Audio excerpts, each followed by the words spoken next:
My sisters and I were messy children. On the whole, we were well-behaved and kind.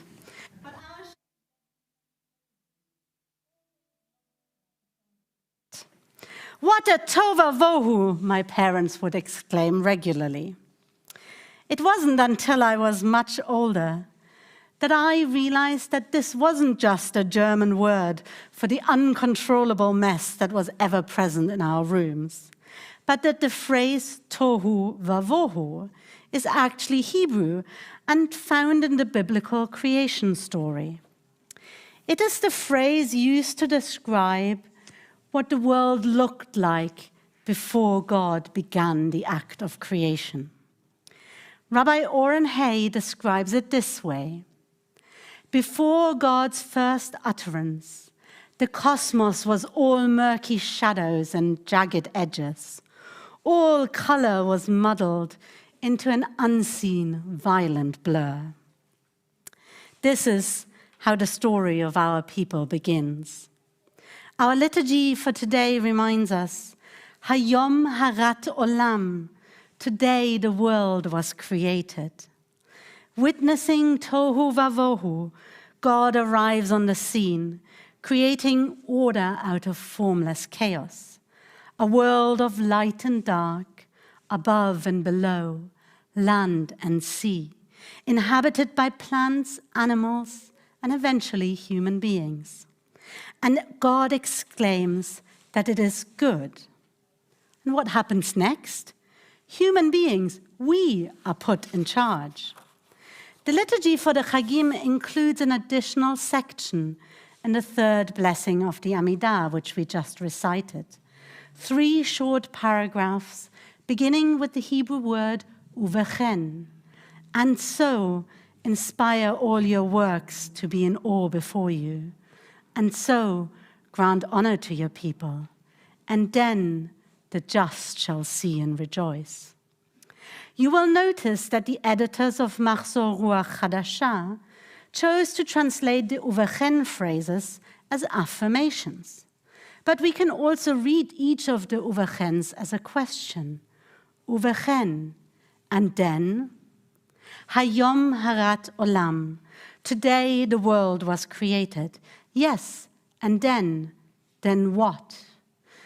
The Yamim Noraim, the days of awe, which begin with Rosh Hashanah today, are a time period that calls upon us to examine ourselves about whether we are living up to the responsibility that God placed upon us when God's work of creation was completed.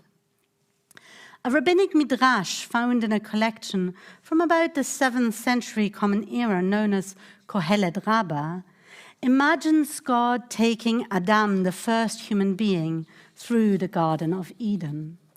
God warns Adam, "Look at my works, see how beautiful they are, how excellent. For your sake I created them all. See to it that you do not spoil my world. For if you do, there will be no one else to repair it." It is rather eerie to think that our ancestors more than 1,300 years ago already foresaw the dangers that loom for us when we allow the world to be spoiled. The IPCC climate report published just a few weeks ago makes it absolutely clear that we are spoiling God's world. Thousands of scientists have spent decades poring over every measurement and research report known. The findings are clearer than ever. It is virtually certain that the increase in extreme temperatures and droughts are caused by human activity. The economic and human toll from climate change is here. It is not just Extinction Rebellion, but even the UK Parliament that has declared a climate change emergency. Uvechen, yes, and then what? What should we be doing to prevent the world from returning to tohu vavohu? Does it really make a difference if we personally update our heating systems, opt for modes of transport that minimize carbon emissions, reduce the amount of waste that we produce, and eat less meat and dairy? Is what I do really going to make a difference? The sociologist Dr. Chandi Singh encourages us to recognize the true value of individual actions. She writes, "The efficacy of individual actions as measured in CO2 emissions reduced can seem minuscule, laughably modest. Yes, individual action alone will not push the needle on climate change. And the scientific evidence converges to highlight that unprecedented, cross-sectoral, systematic change is imperative to meet a 1.5-degree target. But when we measure the true value of individual actions, how they can help us make sense of grave long-term challenges, how they can make the distant and intangible personal, how they make us feel part of a collective whole, and how they can help provide meaning in the face of seemingly unsurmountable targets, their importance becomes clearer. Making sense of the grand challenges we face in highly personalized individual ways, and believing that our actions, minute though they may be, will accrue in ways we may not always be able to quantify, is critical. For problems like climate change that require collective action, hope acts as a distinct motivator to support goal-consistent action, particularly when the odds of success are low. And individual actions, modest as they might be, can become precursors of wider change, critical levers to incentivize climate action. When I look at the world today, I see little cause for optimism. As a collective, we, human beings, abuse the world and each other. The climate emergency is not the only challenge that we face. In the past year, Rabbi Aaron and I have spoken of the urgent need for us to address endemic violence against women, the continued institutionalized discrimination of LGBTQ+ individuals, the heartless attitudes expressed towards refugees, the lack of appropriate provisions to ensure good mental health, and the worrying increase in food insecurity and poverty. And these are just the things that are happening right here in the UK. So I'm not entering the new year optimistically. But standing here at the threshold of a new year, I am nonetheless filled with hope, with the type of hope which the Czech playwright, revolutionary, and ex-president Václav Havel, not Jewish but a great friend of the Jews, so beautifully described.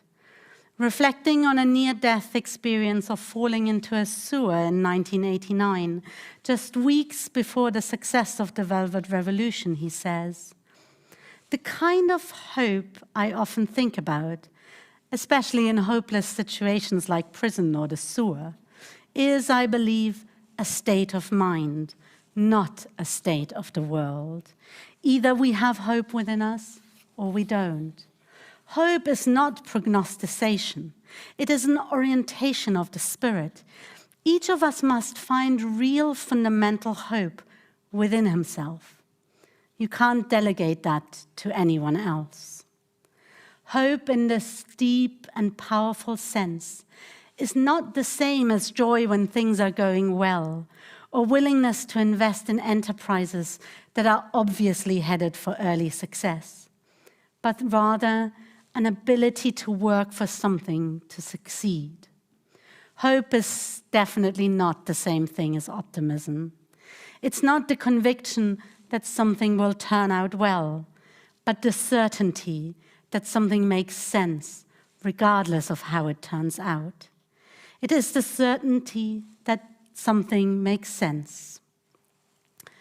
This is what Judaism teaches us, especially at this most auspicious time of the year, that we are part of the community of human beings, but that each of us is individually responsible. Each of us is Adam walking alongside God, being warned that if we spoil God's world, there will be no one else to repair it. The central message of this season is God's promise that if only we accept our personal responsibility, if only we do tshuva, if only we change our way, there is still hope for us. And I am full of hope, knowing that our actions as individuals and as a community, minute though they may be, will accrue in ways we may not always be able to quantify, but that will nonetheless make a significant difference. We might not be able to single-handedly prevent climate change and violence against women, eradicate LGBTQ+ discrimination, provide shelter for refugees, preserve people's mental health, lift everyone out of poverty, or solve all the other problems of the world that persist.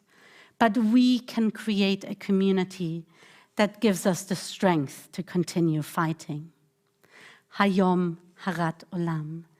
Today and every day, we can create our own world, which gives us certainty that it makes sense to keep fighting for what is right, to keep doing the right things even when their impact might seem minuscule, and regardless of how it will turn out. We can find hope for ourselves. For as Václav Havel says in the final section of his essay, it is this hope, above all, that gives us strength to live and to continually try new things. Life is too precious a thing to permit its devaluation by living pointlessly, emptily, without meaning, without love, and finally, without hope.